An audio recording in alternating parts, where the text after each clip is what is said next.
Welcome to the In Love with PMDD podcast. I am your host, Dr. Rose, your PMDD relationship psychotraumatologist. Before you ask what PMDD is, it is premenstrual dysphoric disorder. And if you're listening to this podcast, maybe you have PMDD or your partner has PMDD. It doesn't matter. I work with both individuals. And what I do is I give you my strategic trauma transformational tools that help you stop the monthly PMDD breakups, get rid of the stress, the arguing, and the fighting within your luteal phase and every other phase of your cycle. You are not alone in this. I have personally been suffering with premenstrual dysphoric disorder for over 19 years, and I'm here to give you tools on how to stop the monthly PMDD breakups. We got this. I love you. Today, I want to talk to you about one of the traps that you can get into in your PMDD relationship that can cause a lot of dissatisfaction. And I have been through this so many times, and I think going into my dating experience after being in PMDD relationships in the past and having experience with different partners, different kinds of partners, it really, while having premenstrual dysphoric disorder, it really helped me understand like the pattern, especially with working with clients. There's a pattern of this happening in PMDD relationships. And I was like, let me try to understand how this is a bad thing. You know, when you get to know someone, when you're dating, and then you get in a relationship, you get to this point where you get really comfortable. And I always thought that getting comfortable in a relationship, getting familiar with your partner in a relationship was a good thing. It's like, oh, I finally can let my guard down. I don't have to play in any of these games, you know, with dating, and there's no love bombing. There's no, you know, representative, like a person that's like a better version of themselves that they're presenting, but they're really a lesser version. Like I thought by being really familiar and comfortable was a good thing. And I didn't understand the dangers of how it can really impact a PMDD relationship. And I'm going to talk to you about that today because I've made this mistake of getting too familiar with my partner. And what I mean by that is I have been in places where I've taken things for granted that certain partners have done, certain individuals that I've dated have done. And I just assumed, oh, this is what you do. Like when you're in a relationship and you like a person, you love a person, you care about a person, you do these things. And so I didn't tend to put the focus on gratitude as far as certain things that they were doing, because I just assumed that everybody did them. Like if you like me, you love me, you care about me, any of those things, like you're going to do these things, but that's not true. And when you get too familiar, it can lead to a lot of challenges in your PMDD relationship, because when you have premenstrual dysphoric disorder, the requirement of your partner is different from an individual who doesn't have PMDD. And I'm going to reemphasize that. If you have premenstrual dysphoric disorder, the requirements of being in a relationship with you is going to be different from being with someone who doesn't have PMDD. And that's not to blame you or shame you for something that you didn't ask for a disorder that you didn't ask for, but it's for you to be self-aware that when you're dating and or in a relationship with someone and or married to someone, committed to someone, and you have PMDD, there's going to be additional requirements of your partner that are going to need to be there in order for you to have a fulfilling relationship where both of your needs are met. Otherwise, you're going to be miserable. And so what I mean by that is when you have PMDD, you really have to, number one, as the individual who's suffering with PMDD, you have to be aware. You have to be very self-aware of what it is that you need in every given moment, because it changes. In your luteal phase, one day you could need a lot of attention and affection and validation. And then the next day you could want to be completely isolated and want to be alone. And your partner has to ride that wave. Your partner has to deal with the ebbs and flows, the ups and downs of what it is that you need in and out of your luteal phase. Like you may go into your follicular phase and you want all the attention, all the affection, all the validation, all of the things that your partner probably loves that you love. And then you go into your luteal phase and you just want to be alone. You want to lock yourself in the room. You feel like being in a relationship is a mistake because it's too overwhelming. You're so hyper vigilant to anything that can go wrong in the relationship that you're not even enjoying the relationship. And then you get back into your follicular phase because we're on a cycle. You get back to your follicular phase and now you love it again.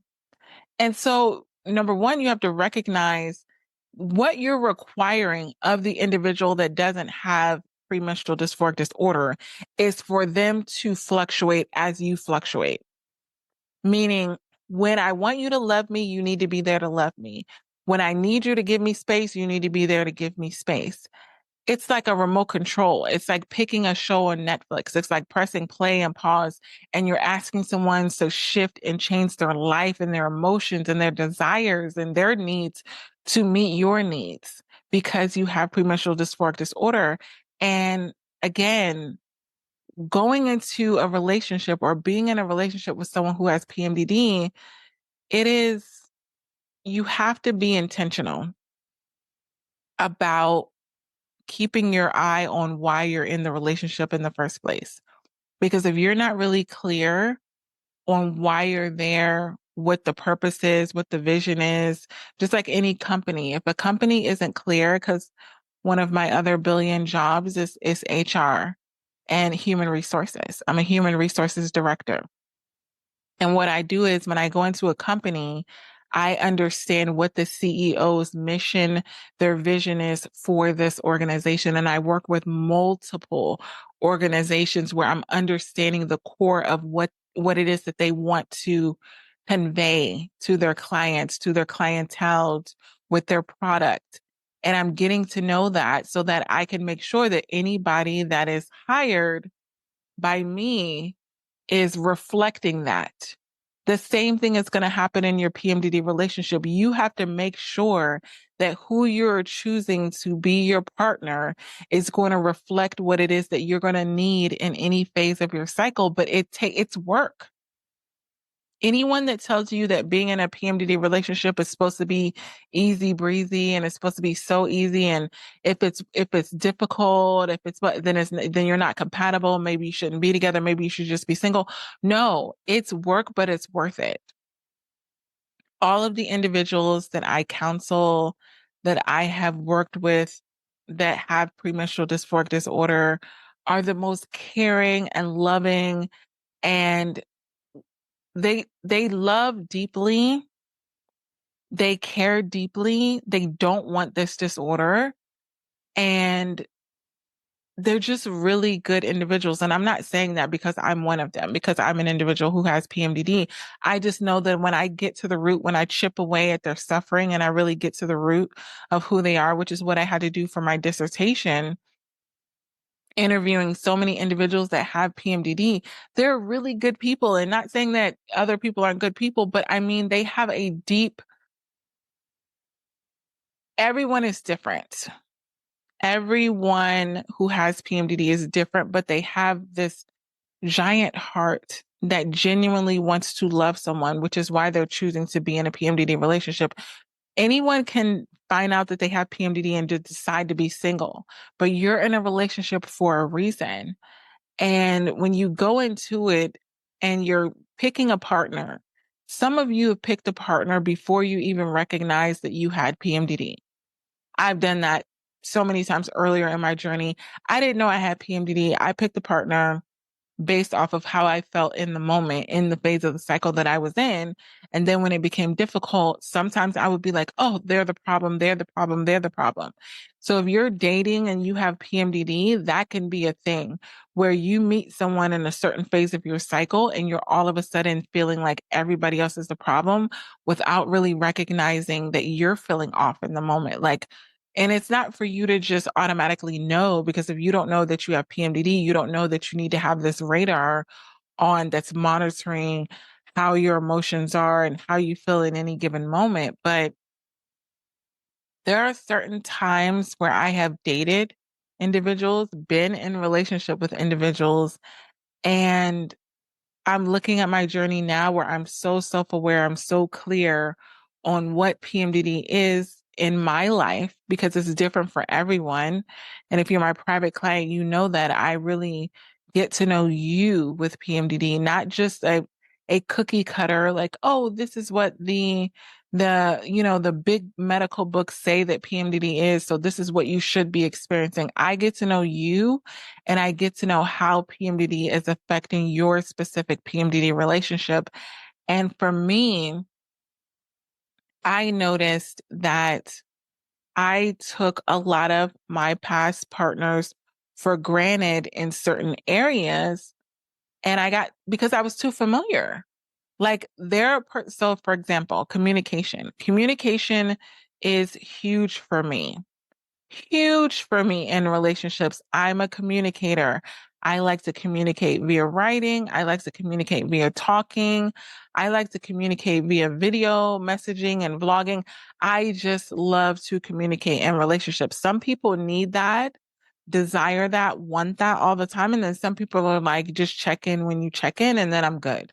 I'm a person where when you communicate with me, it fuels the connection that we have, whether that's written communication. I've been long distance with partners where we've done like the video messaging thing where you like, I forgot the name of this app, but it's basically where because I vlog a lot. If you're not following me on Instagram, Dr. Rose underscore in love with PMDD, or on TikTok, same thing. I vlog a lot of my journey. So when I get into a relationship or I'm dating someone, I want it to be as close to a human interaction as possible because I value authentic connection. Yes, I could send you a text. Yes, I could call you. Yes, I could do these things or email you, which I've done before over the years where we sent like email letters. But I feel like video or audio really translates to how a person is feeling in the moment. Because if the other one is intuitive, they'll be able to pick up on, yeah, I hear that you're saying that you're good, but it sounds like you're a little bit off, or I'm used to hearing you this way. Like, what's going on right now? Like, I want you to be that close to me to where you can pick up by the tone of my voice what's going on. If there's something troubling me, if there's like I desire that level of intimacy when I'm dating or in a relationship. And so when I've had partners in the past that have been really, really good with communication, I took it for granted. I was like, oh, this is what all people do when they like you and care about you, want to be with you, all the things. And then I started dating and I noticed that's not a thing. Like some people are just not really good, not good. They're not good communicators for me. They may be good for what it is that they desire, but for me, um, more than a day, like if we're dating, more than a day of not communicating is not acceptable. And I remember I have a friend, and she's completely the opposite. She's like, oh, if they take a day, like they probably have this going on, like they'll make excuses for them in their mind so where it doesn't bother them, or they don't need to talk to a person, every single day in order to feel connected because they're just going off of the last communication and then they're good. And I'm just like, if you, like if I'm dating you and I'm in a relationship with you, there's no way on Bob's green earth that I'm not communicating with you. Like, what are you talking about? Like, we're in a relationship and I haven't heard from you in 24 hours. What happens in my mind, and I've noticed this with dating, that if I don't hear from you in 24 hours, I think we're done. I'm like, oh, we're done. We're obviously not in a relationship because a relationship, you know what the person is doing at all times. Whether you're with the person or you're communicating with the person, you kind of get to know them, you get to know their schedule. But if I don't hear from you in a day, I'm like, oh, okay, so you're not feeling this, like and then when you try to come back, I've noticed that in dating, when you try to come back days later and then pick up on the communication that you had before, I'm already over it. Like I don't, once you break the communication, I'm not a person that you can kind of like do the hokey pokey with, push your right foot in and like, I'm gonna do this for a little bit and then, oh, I'm busy, so I'm not gonna do it anymore. Consistency is very important for me because I never want an individual to start something that they can't follow through with. If you text me, good morning, good night, good afternoon, good evening, like at a certain time, I'm going to be expecting that. If you choose to not do that and then you want to go back, if you choose to not do that, I'm fine with it. But if you choose to not do it and then you want to go back to doing it again, I'm very confused. I'm like, I thought you didn't have time. Like, I don't, that's for me, that's like a mind game because I'm a very routine, ritual person. And I'm just sharing this with you to let you know that I took for granted those individuals that were very consistent, very disciplined with communication. They were very much like, if I'm going to text you good morning, I'm going to text you good morning regardless. And I've had partners that have done that in the past. Like whether we are in an argument, whether we're in a disagreement, whether we're feeling great about each other, like it didn't matter. They were committed to communicating regardless. And I value that. And I literally thought all people would do that until I learned that people are very controlled by their emotions so much that if they're in a good mood, they're going to communicate like they're in a good mood. And if they're not in a good mood, they're going to communicate like they're not in a good mood. I can't deal with the inconsistencies. So one of the things that happen when you get too familiar with your PMDD partner and you get to the point where you're just like, and by PMDD partner, I mean the individual that has PMDD or the individual that doesn't, it's easy to stop communication, right? You're going to assume, oh, my partner knows that I'm going to say good morning to them, so I'm just not going to do it. Or my partner knows that I'm going to do that. And so you stop doing the things that could maybe be a safe place for them. Like I really encourage you to be very cognizant, mindful of different areas. And we're going to go over this today. So the first one is communication. How does my partner, and if you're journaling or taking notes, these are good questions to ask because it's what I do in my private sessions. So it's what kind of communication does my partner need? Do they want consistent communication all throughout the day? Do they want, communication in the morning and night? Are we living together? So we're kind of not feeling the need to set those kind of like, staples on when we're going to communicate. Like find out what makes them most safe and comfortable and connected. Safe, comfortable, connected. Safe because you want to feel like, regardless of what's happening in the relationship, you're not at harm for things like jealousy, infidelity, all of these things that could come in. You need to be If you don't want jealousy, infidelity, and all these things, you need to be communicating in a way that you're on the boundary of, I'm communicating with you that you feel the most comfortable and the most safe with our connection. What kind of communication would you need in order to know that I'm all in? Because there's a lot of partners that I've had in the past or people that I've dated too, where they've been totally into me, completely into me, but they're just not telling me all the time. Right. And so I remember I broke it off with someone and they were shocked because they're like, what are you talking about? I'm like, the communicate, like, I thought we were done. I thought we were done. And they're like, no, like, I've just been busy, but I'm only dating you. I only want to be with you. Like, what are you talking? And for me, if you show me that when you get busy, your level of communication is going to fluctuate, I can't deal with that because I will get so used to the way that you are in your good days. And again, this is for the partner that doesn't have PMDD or does. I'll get used to you in that state. And then if you switch it up, I'll think that something's wrong. So if you're just like, what's the big deal? I didn't have time or blah, blah. Like some people can deal with that. I can't. So it's a matter of understanding or no. It's not that I can't because I can. I don't desire to. That's not the kind of relationship that would make me feel safe, where I feel like the way that we communicate is going to be predicated upon your emotional state. And what I mean by that is if we're in a good place, you're willing to communicate with me. If we're not in a good place, you're giving me the silent treatment. Absolutely not. You're stonewalling me. Like I'm still in a place where I'm, like, hey, blah, blah, blah. And then you're just like, no, because you're not good. And what I took for granted was partners that could really get beyond their feelings, get beyond how they really felt about me in the moment because of maybe disagreements that we've had in a relationship, or maybe how they were feeling, or maybe they're tired, or maybe they're stressed out. They didn't care. They were very disciplined in their communication.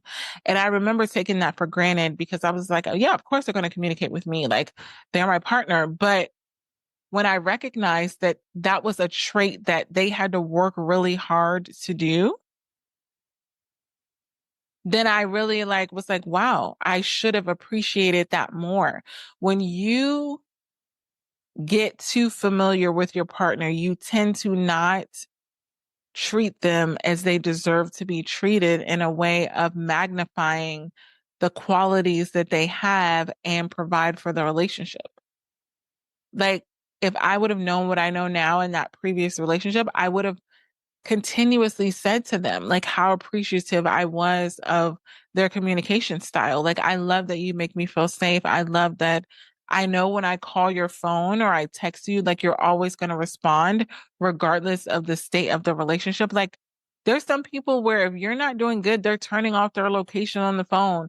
They're not answering your text messages. You're not doing like that for me is I will not deal with that because I feel like it's too overwhelming for me. But there's some people that that's the way they deal with communication. And when you're too familiar with a person that would never a person that would never do that knows how much it impacts you. And even if they're mad at you, even if they're disappointed in you, even if they're hurt by you, they never want to take you to that place of feeling the way it feels to be reaching out to your partner and not being able to be in communication with them. Like that, for me, that's the worst feeling ever, where you're going through something, you're not on the same page, and then you're like, I want to sleep tonight. So like, let me just have one last conversation with my partner because we really didn't end things in a good way. Like as far as the last conversation, let me talk to them. And then they're ignoring you. They put the phone on do not disturb, or they're not answering your calls. And then now you can't sleep. Your whole life is going to be impacted by individuals who don't use this rule of just saying, you know what? Regardless of what's happening in our PMDD relationship, like I'm going to be there to communicate with you. I'm not going to shut down communication because I'm feeling a certain way. And I took that for granted for all of the partners that I've had that have, because you have to get beyond yourself. It's a very selfless thing to be like, I don't feel like talking to this person, but I know that they're probably needing to talk to me. So I'm just going to go ahead and have the conversation. I appreciate that. And I know what it feels like to not have that. And because I got too familiar with the level of communication that previous partners have given me.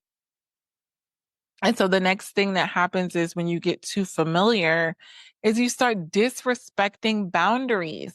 This is so huge in PMDD relationships because this can lead to your partner unintentionally overstepping boundaries. And this could be emotional boundaries, physical boundaries, psychological boundaries. In the context of PMDD, basically, when you have said something, like when I'm in my luteal phase, this is a boundary that I have. And you don't even have to say it that it's a boundary. It could be just like, I need to have a morning routine, or I need to have an evening routine, or I need to have an hour of the day, or I need to have something like whatever it is that you're saying that you need in PMDD and you're telling it to your partner. When they get really familiar and familiarity grows and they get really comfortable, they could start running all over that, which has happened to me a lot of times where I've entered into relationships and been very self-aware. And it's like, hey, I have premenstrual dysphoric disorder. I have a morning routine and I need to do my morning routine regardless. Regardless of what's going on, I'm not going to be at my best if I don't get a chance to do my morning routine. So in the beginning, they're like, oh yeah, of course, like do your morning routine, blah, blah, blah. But then over time, when they get really familiar, they may be like, oh, well, what's the big deal? Like, let's just have breakfast before you do your morning routine, or let's just lay in and you not do your morning routine for once, or like it's you being with someone who is overstepping the boundary that you put in place when initially they respected it and then they got familiar with you and then they all of a sudden didn't respect it. So this is where a lot of the disrespect happens, and it happens subtly. So you'll allow it. You're like, oh, that you can make, I used to make excuses for it. That's what I did. I made up stories in my mind as to why they were disrespecting me and overstepping my boundaries because of familiarity. I'm like, oh, they just want to spend time with me, or oh, they didn't mean it, or oh, even though you know that you clearly communicated to them that this was a boundary, and they were respecting the boundary, then all of a sudden they disrespected the boundary by pretending like it didn't exist. And then you started making excuses for it. Over time, this is going to be really damaging because you're going to start to let go of a lot of the things that keep you together. If I don't have my morning routine, my evening routine, whatever routines that I need for that period of the day, and I know for me, it's morning. For a lot of my clients, it's evening. It could be midday. It could be whenever I say I'm feeling overwhelmed, I need this to be the reality of the state that I'm in. Like, I need to be able to have the freedom to do this. If you're communicating that to your partner and initially they're like, yeah, of course, like I completely understand.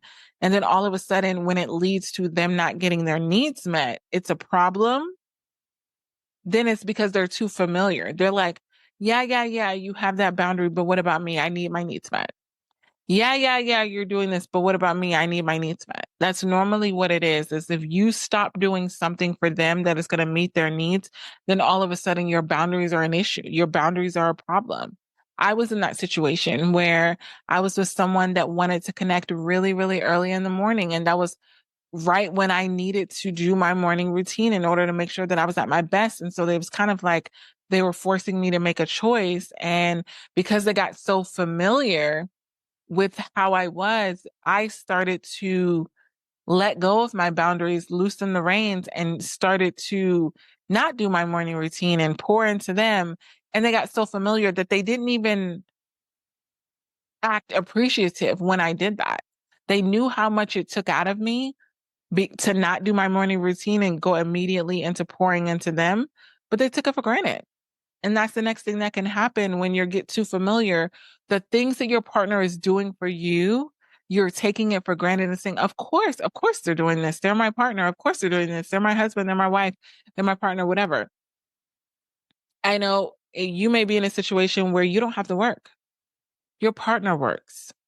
They pay all the bills. They handle all of the financials.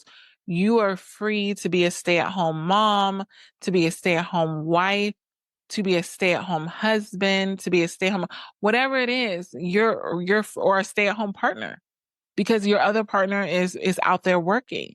And instead of you appreciating that and showing your consistent appreciation, and by consistent appreciation, I mean ongoing, not just once a year or once in a blue moon. You're like, oh, thank you for allowing me to be a stay-at-home individual. It takes a lot out of the other partner that has to bear the burden of handling all the bills, handling all the finances. Yes, you may pay the bills, but I'm talking about bringing in the revenue, bringing in the income, making sure that the household is taken care of. There's a lot of pressure, whether you're whatever partner you are, the partner that has PMDD or the partner that doesn't. It's a lot of pressure to think that you are taking on the livelihood of not just one person, AKA yourself, but two people and maybe three or four people if you have kids. And so they don't have the luxury of just winging it. You know, there was a time in my life where I was single, no kids. And hey, if I had a gig, I was good. If I didn't, I was fine. I could kind of like live off the land and survive. I was super young and I loved to travel and I was backpacking and all of these things. And I kind of was like, I could be in this place of like, I could take it or leave it. But when you have a family, and you feel that level of responsibility of I'm taking care of not just myself, but other individuals, when you take care of just one human, whether it's a child or another adult, that's a lot of pressure. And so when you're in a PMDD relationship, you could take it for granted. You're falling into the rhythm of they're paying the bills, they're giving you money every single month, they're doing all this. And you are completely assuming that your partner's always going to be there. They're always going to be understanding. They're always going to be supportive. They're always going to meet your needs, all of these things. And it causes you to have a lack of appreciation for the effort that your partner is not only putting in supporting the relationship, but the effort in being in the relationship, because you get the freedom of being in the relationship without having to work. You get a chance to wake up in the morning and decide what it is that you're going to do with the day. Yes, you may have responsibilities with the child or the children or the dogs or the cats or the animals. You have those kind of responsibilities, but you also have the freedom of that. Whereas someone has to go out and work and support the household. And this is just one example.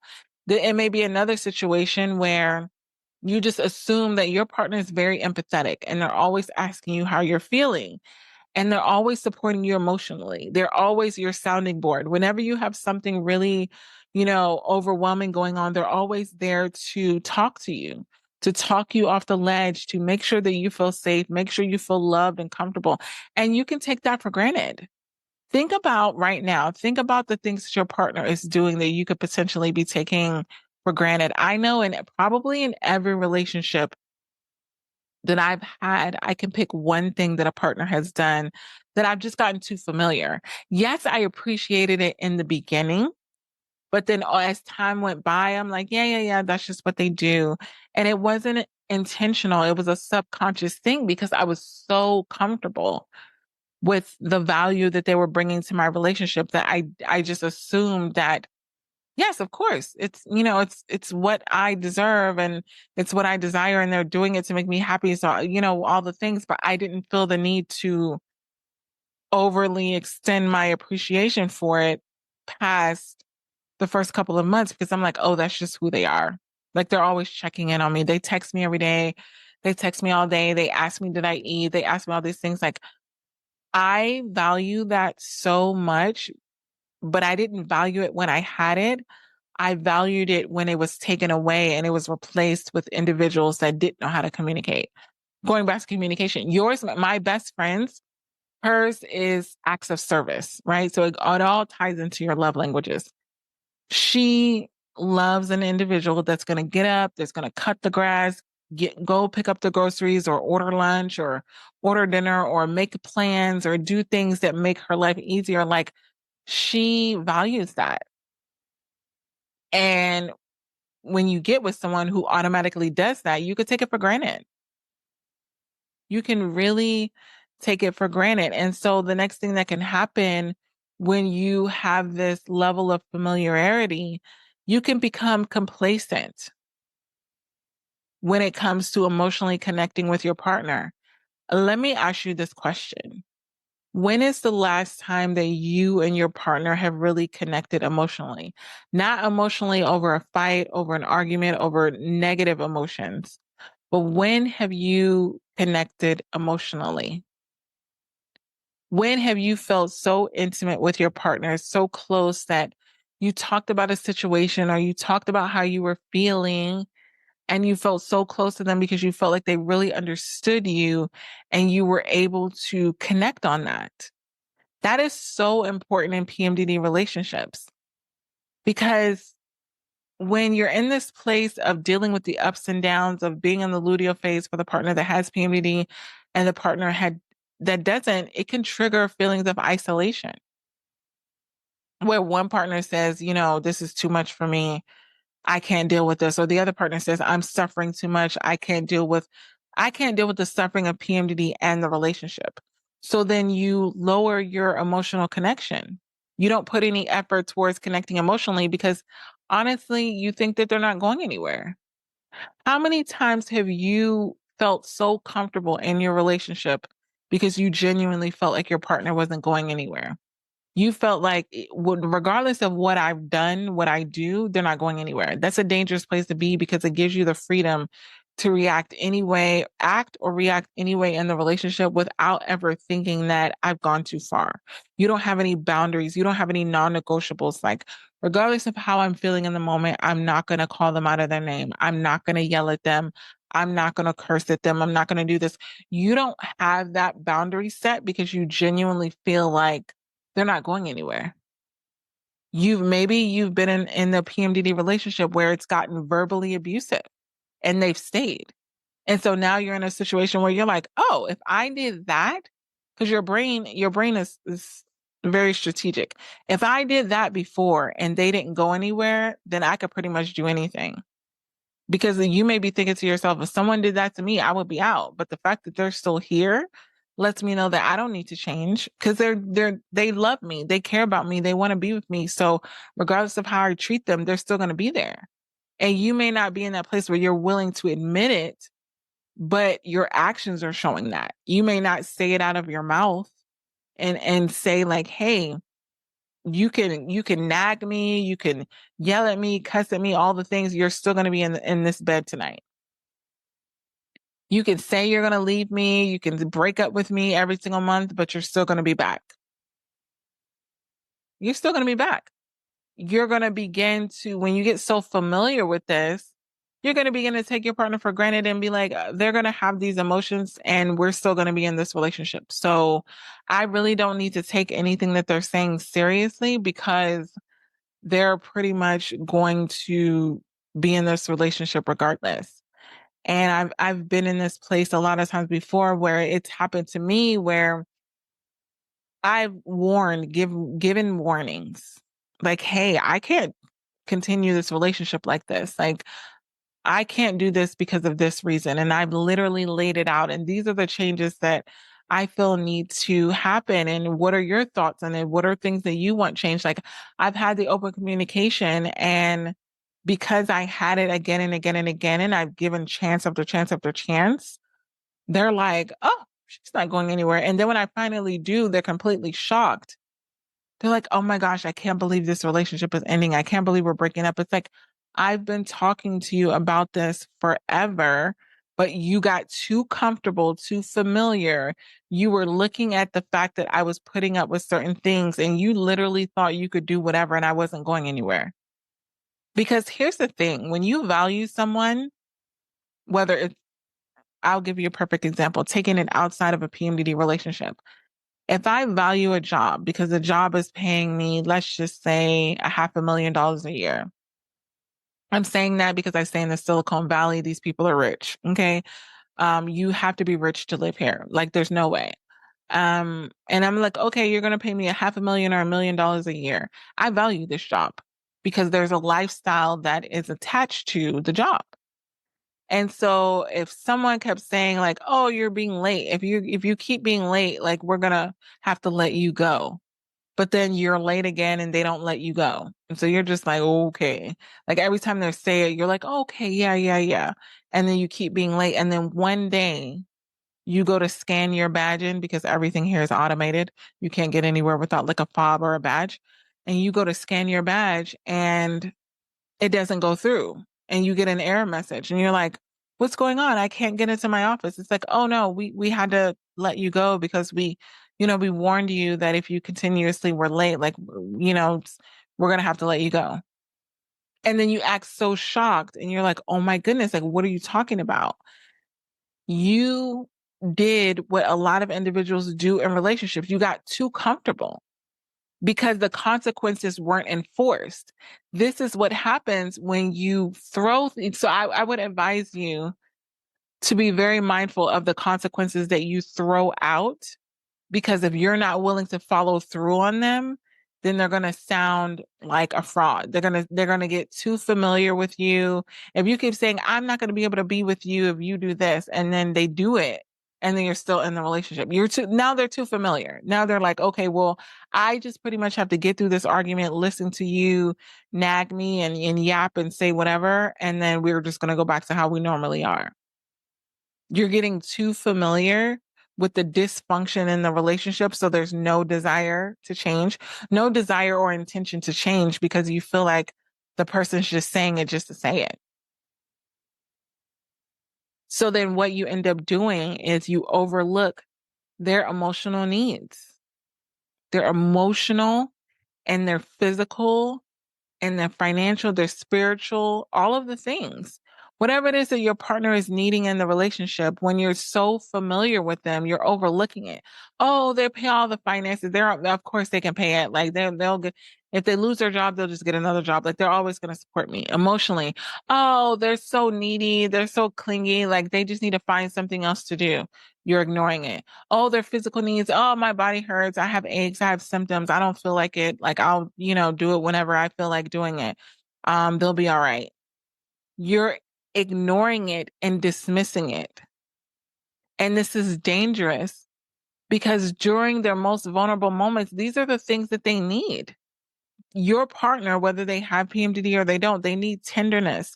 They need support. They need affection, attention, validation. Ignoring those needs is going to lead to bitterness, resentment, and unforgiveness. Those are the three killers of PMDD relationships. And it's going to lead to that because you're going to assume that if you don't give your partner what it is that they need, that they're just going to find a way to figure out on how to meet their own needs. What's the point?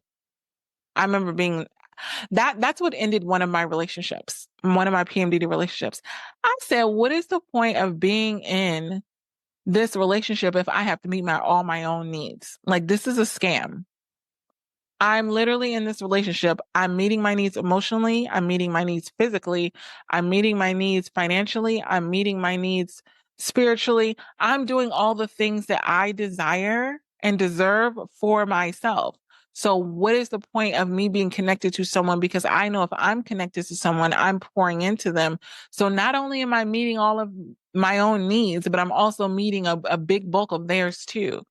Like you don't see the value in your relationship when you realize that you're the only one meeting all your needs because your partner has gotten so familiar and like, oh, you're so self-sufficient. Like I could be in this relationship and they could, pay all their bills. I could be in this relationship and they could not require me to communicate and connect with them emotionally. Like I could just give them the bare minimum. Good morning, good night. This is what I'm doing today. Make it all about me. I don't have to pour into feeling close and intimate with them because they're not going anywhere. When you feel like your partner's not going anywhere, that's a very dangerous place to be because a lot of times they end up going somewhere. Every single time someone is taking me for granted because they've gotten too familiar, because they thought I wasn't going anywhere, I went somewhere. I saw the pattern. I was like, wow, I could bring anything up to you and you're not even willing to change. Like because I make you feel so good about yourself that you genuinely think that you're irreplaceable and that I'm just going to just deal with the breadcrumbs. Because I know that's one of the things that I had to be very self-aware with is that even when my needs aren't being met, I was able to put my partners on a pedestal and make them feel like they were doing things that they genuinely weren't doing. So what's the point of working for it if you're already getting the accolades of doing the things? And what I mean by that is I'm like, oh, you're such a supportive PMDD partner. You're so this and you're so that. And they weren't. I was trying to like speak it into existence. They actually weren't.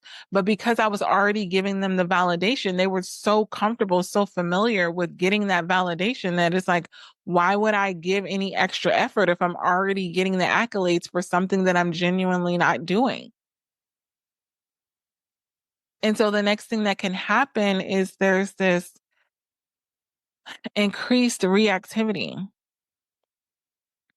So you start saying whatever you want to say out of your mouth because you're so familiar with your partner. This, I have a big thing with using cuss words, profanity, whatever you want to say it, and not not as a person, but like at me.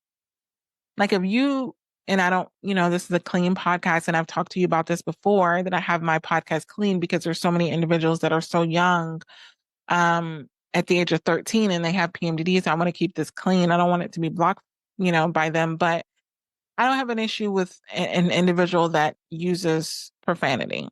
I have clients that do it. I don't get offended. I'm not a prude, whatever. I'm talking about using cuss words towards me, using profanity towards me. When you feel so comfortable, when you feel so familiar, you may start to talk to an individual crazy in a relationship and call them out of their name or say something or say F you or say blah, blah, blah, and you this and you that, and you're saying all of these things about them because you're comfortable, because you know because you almost want them to get to a point where they're desensitized to that vulgar language. That lack of filter, it's going to lead to a lot of hurtful comments. You're going to start to disregard the other person's feelings and the impact of those vulgar comments. And overall, you're going to be disrespectful. There's going to be a lack of respect for the relationship as a whole. And it's going to cause a lot of fights and a lot of arguments where you're saying and doing things that you're going to regret later on and be expecting that the partner is just supposed to recover from that. When you have hurtful words that you've said and things that you've said about your partner, and then you try to go be loving again, they're not going to forget the hurtful words that you said. I remember early in my journey, I was in a relationship and it was getting to that point. I got really familiar. And I made a comment.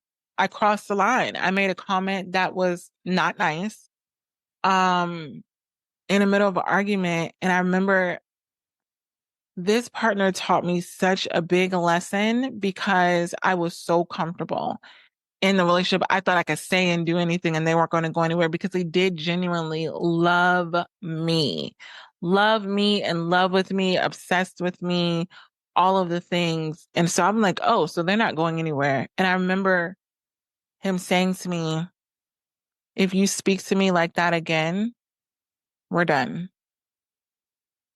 I'm not going to be in this relationship and you speak to me that way. I deserve respect. I respect you. I'm not going to call you out of your name. You better not call me out of my name. And if you do, I respect myself enough to walk away from this relationship. I love you. I care about you. I adore you.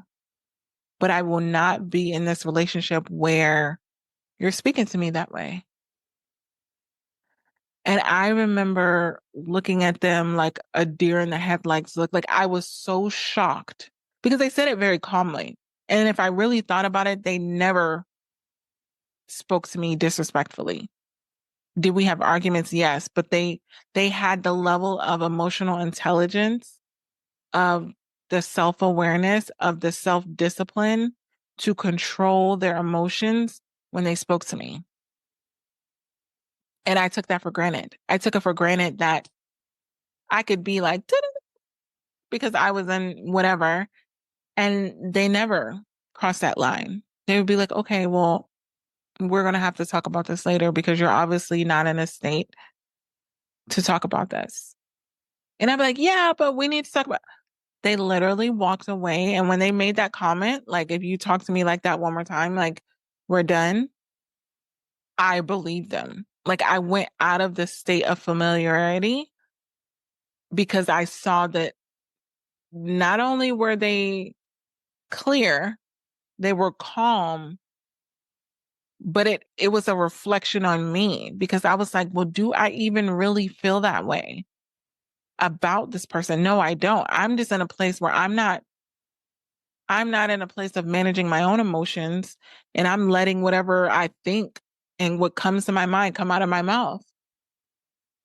And I'm so grateful because I saw that taught me so many things.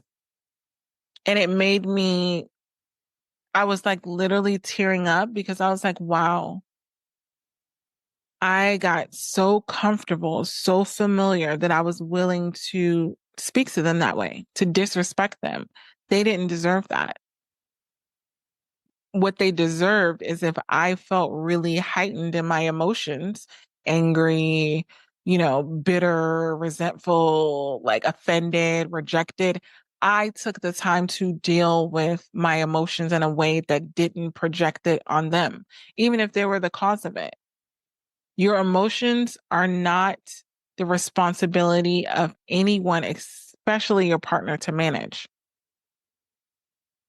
So when you're dealing with fights and arguments, that's the next thing. When you're comfortable, you may start to make it seem like verbal, physical abuse is normal. Oh yeah, we always call each other a piece of crap, or we call each other this all the time. Like, I said this to you, you said this to me. Like, it is what it is. It's toxic, is what it is. And if you don't respect yourself enough and you sit in that long enough, you're going to be very resentful towards your partner. You're going to feel very differently about your partner. Especially when you get into those PMDD monthly breakups, you're going to feel completely justified to break up with them because you're going to remember all of the hurtful, nasty words that they said to you in the last fight. You're going to be like, why would I be with someone who talks to me like that? Why? Why would I subject myself to it? And then you're going to have a lot of unresolved fights that are going to pile up on top of each other. And then it's going to draw you further and further away, lead to the permanent PMDD breakups. And the last thing that happens is when you become too familiar, you stop holding yourself and your partner accountable for your actions. When you begin to lean into this world of toxicity because you're both talking to each other like crap, you're both crossing the line, you both have done things that maybe your friends and family don't even know about. And I've heard it all. I have heard it all. That becomes your norm.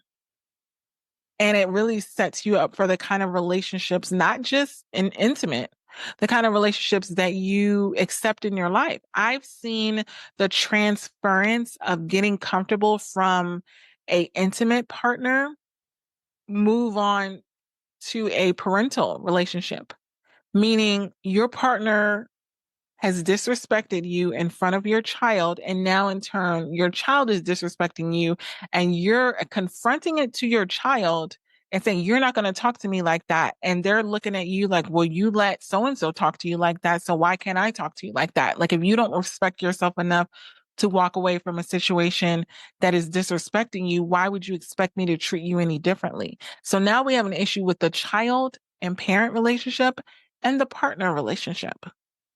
Because what you're modeling in front of your children stick. What you're modeling in front of your children stick, not what you say, what you accept. I don't care how many times that you talk to your children and you tell them this is the type of individual that you should be with. As you know, if you have teenagers, this is the type of individual you should be with when you grow older. Or if they're a child, like, you're telling them when they go to daycare or they go to school, don't let anyone talk to you like this, but you're allowing disrespect in your home. They're not listening to what you say. They're listening to what you model. If they see mommy, daddy, or mommy, daddy, daddy, whatever it is, be disrespectful towards each other, they're going to think that that's the norm. Cognitively in their brain, it is programming. If this is okay for my parents, then it's okay for me. And now you transferred this trauma into your child, and they're going to be dealing with this for years and years and years to come, because when they're a child, they're absorbing their environment. They're absorbing life as what is okay in relationships, what is not okay. They're looking at you, whether they can see you or whether they're listening to you arguing from their bedroom and talking to their friends on their little devices about it. Oh, my parents just went through this, or they're doing through that. They're downloading everything. And I'm saying this with such passion because I have a 15-year-old who's going to be 16 next month, and she sees everything. She hears everything. And if there's anything that you think that you can hide from your child, whether they're reacting to it or not, it's sticking. And so if you're taking your partner to the place of being so familiar to where you're allowing disrespects to become the norm in your household, you're causing your child to suffer for generations. So later on, when they're in these cycles of these toxic relationships and you're trying to talk to them and you're trying to get them out of it, of all these things, remember this. Remember when they were in a place where they were observing what you were accepting. And for a lot of you, it's not too late. I know a lot of my clients have kids where they're like 9, 10, 11, and but it's not too late. Because if they don't see the transformation of you treating your partner better, then that's all they're going to see is the dysfunction. You still have an opportunity to turn it around. So this is not to blame you, not to shame you. I've been there. This is to make a change, set a boundary, set a non-negotiable.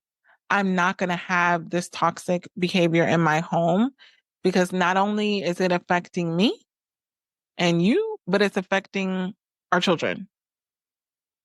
And I know for a lot of relationships that I've been in, my child has been the breaking point. Like, yes, I can endure a lot. Yes, I can deal with a lot. But when I notice that it's transferring onto my child, that's a non-negotiable for me. And it should be one for you because they didn't ask to be here. You brought them into this life. And it is your job to give them the healthiest environment at the foundational level. And I mean this for your children, your nieces, your nephews. When you're anywhere you go and there's children involved, the way that adults are interacting with each other, they don't know any better. They're looking like trying to figure life out, whether even if they're a teenager and they act like they're not in that place of being receptive, they're still looking. They're still looking. Because I have the conversations, I have clients that are teenagers and they see and hear everything. And if you're modeling that behavior, because you're so comfortable and you're thinking, oh, this is just how it's going to be. And this is just how we are. We're just doing our best. Are you? Are you doing your best? Ask yourself that question. What is it that you could do better? And if you don't have kids, I see so many times on the forums and they're like, oh, I'm like this every single month in PMDD. I'm a monster. Oh, my poor partner, blah, blah, blah. But then you're still doing it. What are you doing to help?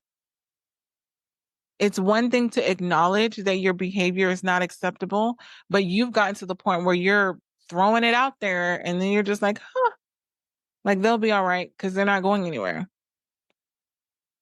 It's disrespectful. It's dismissive. And I wouldn't advise you to stay in that place of knowing that you could be better for your partner and just choosing not to because they haven't gone anywhere. Because when they go, they go. I've seen it. I know it's the situation with me. When I cut it off and I decide enough is enough, I'm gone. There's no reconciliation. There's no like, oh, let's go. I'm done. I am done. And I've seen this with a lot of my clients where the assumption, because the other partner is so comfortable because breakups and all of these things have been mentioned so many times before that they're like, oh, they're not really going anywhere. And when they do, they're contacting me in crisis mode. Oh my gosh, they left me. Yeah, they said they were going to leave you for the last 3, 4, 5 years. Now that they've done it, I can't make them go back. Why were you not taking them seriously when they were giving you the warning signs before? Why? So if you really want to get to the point where you are getting ahead and getting rid of the familiarity that is causing you to be too comfortable in your PMDD relationship, the first tool is you need check-ins. You need to regularly check in emotionally, not physically with your partner. Yes, that, you can do that. But when I'm talking about getting too familiar, check in with your partner emotionally. How are you feeling? What's really going on? What are you liking? What are you not liking? You need to be having this regular communication with your partner to really understanding what are their needs? How can I be of service to you? That's what you're in a relationship for. It's not about you getting served. It's about serving the other person and trusting that as you do that, it's going to be returned to you. The next thing is respecting boundaries. And I don't mean putting up boundaries that are and I'll do a separate episode on this. Your boundaries should not cause your partner to suffer and you be okay with it. If I create a boundary and it causes my partner to suffer, we need to talk about it. We need to fix it. And I've been in that place where I've been like, nope, this is my boundaries. It is what it is. This is what I need. I know this is what I need, blah, blah. No, if it's causing my partner to suffer, what is the point of being in a relationship with someone if I'm setting a boundary just for them to be miserable and suffer? I might as well just be single because then I can set the boundary and it not impact anyone else. So the next thing is intentional appreciation. There are a lot of qualities that your partner has that I'm pretty sure you are just like, oh, that's just them. That's just them. But there are some things that they do that not everybody would do. And I'm just going to go back to the not the communication. I'm going to go back to the financial support. Maybe you're so comfortable with your partner paying all the bills that you just assume you literally have someone paying your bills in a relationship and you're treating them like crap and or not meeting their needs in the relationship. Make that make sense. How do you feel so entitled that your partner is paying the bills, taking care of the household, and you are not desiring to meet their emotional, physical, spiritual, all the needs in the relationship? You've gotten comfortable. Because let you be dating someone where they're expecting all of that support and you're paying your bills or you're paying half of the bills. Maybe you go 50-50. Don't take for granted that your partner is supporting. I don't care if it's 100%, 50%, 20. You could be doing it on your own, 100%. And I see so many individuals that are so comfortable that they become ungrateful to their partner that's going out there and handling things financially. Or maybe they're a person that really checks in on you emotionally. You never have an emotion that they're not, oh, you're looking a little off today, babe. Do you need me to give you a massage? Like, do you want to talk about something or, blah, blah, that are so intuitive to your needs, to your wants, to your desires. And you're taking it for granted because you're like, oh, they just love me so much. Stop taking it for granted. You get into your luteal phase and they're ready to serve you and be there for you and they're doing their best and all these things. However, your partner is there for you in your luteal phase, do not take that for granted because there are individuals who will not do that for you. Everybody doesn't do it. And maybe if you understood that everybody doesn't do it, then you would be more appreciative to the fact that your partner does. The next thing is having self-awareness to how PMDD, premenstrual dysphoric disorder, impacts you and your partner. Because then every single time that you go into your luteal phase, you understand, wow, I'm about to shift because we all shift. When you have PMDD, you shift. You're not the same. Don't try to pretend like you're the same. You're not the same. It's not a shameful thing. You're just not the same. And when you get so familiar, you feel like, oh, they just need to deal with it. If you can't handle me in my bad days, you don't deserve me in my best. No, you need to understand that your partner has to deal with the ebbs and flows of you fluctuating in your PMDD relationship. And so the next thing is providing that emotional support. Make sure at all times that your partner feels supported, validated, and heard. And sometimes you get so comfortable because even if they're not saying it, like maybe they're a person that just doesn't come out and express their emotions. Are you asking the right questions that will allow them to feel comfortable doing that? Or saying, hey babe, you seem a little quiet today. Is everything okay?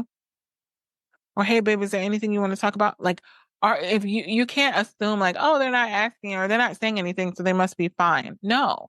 And a lot of times you know that they're not fine, but you're just choosing not to address it for whatever reason because you don't want to put forth that effort. Because you feel like, oh, they'll just suck it up and move on and we'll just be fine. No, this is when you get the private sessions with me and you really get an opportunity to talk about, to deal with, to get tools on both sides. And that's a lot of what happened like the last couple of months when I was dealing with a lot of private clients where they were finally saying a lot of things that they have been bottling up for years, not even just days and months, years that they haven't said. And their partner was literally looking at them like, I've never heard you say that, or I never knew you felt that way. No, they didn't know you felt that way because you were so familiar and used to them just clamming up and just going along like nothing's wrong. And the last thing is developing tools for when you have fights. If you don't, let me ask you this, because I developed this for my clients and it's very individual based on who they are, who both of them are. When you get in a fight with your partner, what tool do you use? When you get in a fight, when you get in an argument, when somebody has said something that's below the belt, when you get angry, when you get bitter, when you get resentful, when you get triggered, what's the tool that you use? If you don't have an answer to that, that's showing that you need to get help. And by help, I mean, there's a lot of things I provide for my clients that are rinse and repeat, meaning when you have a fight, this is what's going to work in your PMDD relationship. But it's very individual based. So if this is something that you know that you need help with and you're saying, Dr. Rose, I'm guilty. And not in a way of blaming and shaming, but I'm guilty of taking my partner for granted and I want to be better. I want to develop ways that I am showing my appreciation in a way that feels authentic to me because I'm not saying go and be like, oh, thank you. Like, please be genuine, be real, be you, but make sure that you are pulling yourself back from the realm of familiarity because it causes a lot of damage in PMDD relationships. So I hope these tools have really, really helped you. And until next episode, we got this. I love you.